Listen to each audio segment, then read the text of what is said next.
Another of our resolutions, far more fatal, even than the license of the newspapers, was equally approved of by the ancients. It was the law of the hostages, worthy sister of the law of the suspected. As soon as the commune was declared in a state of trouble, the administration was authorized to choose the hostages among the relations of the emigrants, the ci-devant nobles, and the relations of rebels who made a part of the armed crowds. These hostages were to be imprisoned. Those who got away were assimilated with the immigrants. For each Republican assassinated, 4 of the hostages were to be transported, and a sequestration put upon all they possessed. The hostages in a mass were besides submitted to the penalty of 5,000 francs for each individual that was assassinated. In decreeing the project of law, the legislative body addressed a proclamation to the people. That proclamation endeavored in vain to justify a law worthy of 93. How could the Directory and the 2 councils suffer themselves to be led away to commit so great a fault? The Royalists had become threatening in several parts of the West and South. Public functionaries, the purchasers of national properties, had been assassinated. The alarm was spread from village to village. At Bordeaux, the streets and the public places had been covered with the proclamations of Louis XVIII.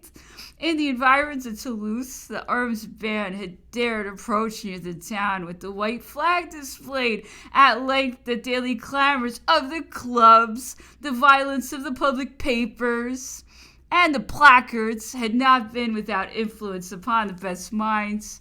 Exaggeration is like calumny. It leaves always something. The deputy coroner, in explaining the motives of his vote to the ancients, expressed thus his regrets and those of his many colleagues. I have already said that this project of law appeared to me to be against the pacification which was proposed. I have yielded to the first sentiment that the love of my country inspired, but when I see the members of your commission demand from you the adoption, when our colleagues in those departments where the application of the law would be a sad necessity look upon it as the most efficacious means of preserving them from the terrible scourge of civil war which surrounds their countries and might invade the whole of France, then must we lament under the extremity to which they have reduced us, and at the same time resign ourselves, since it is the only remedy that they think likely to assure the public welfare.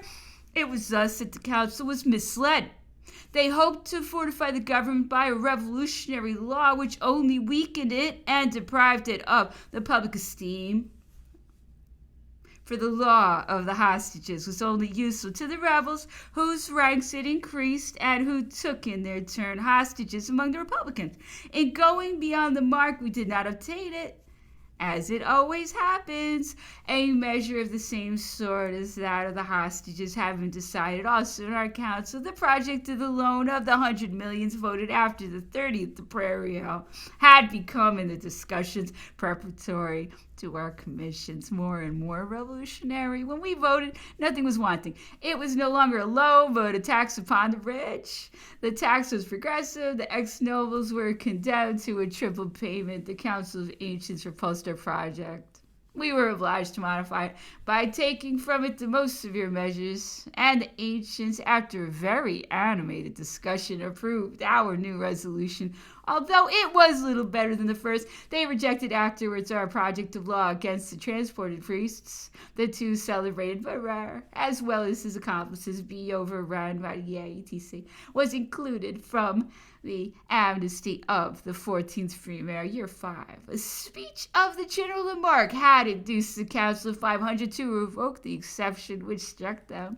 The ancients rejected our resolution. Barrère acquired new rights to the hatred of the Jacobins. Was there ever, said he, at the sitting of the 6th Thermidor, a more horrible epic than that, where virtue and talent were a title of prescription?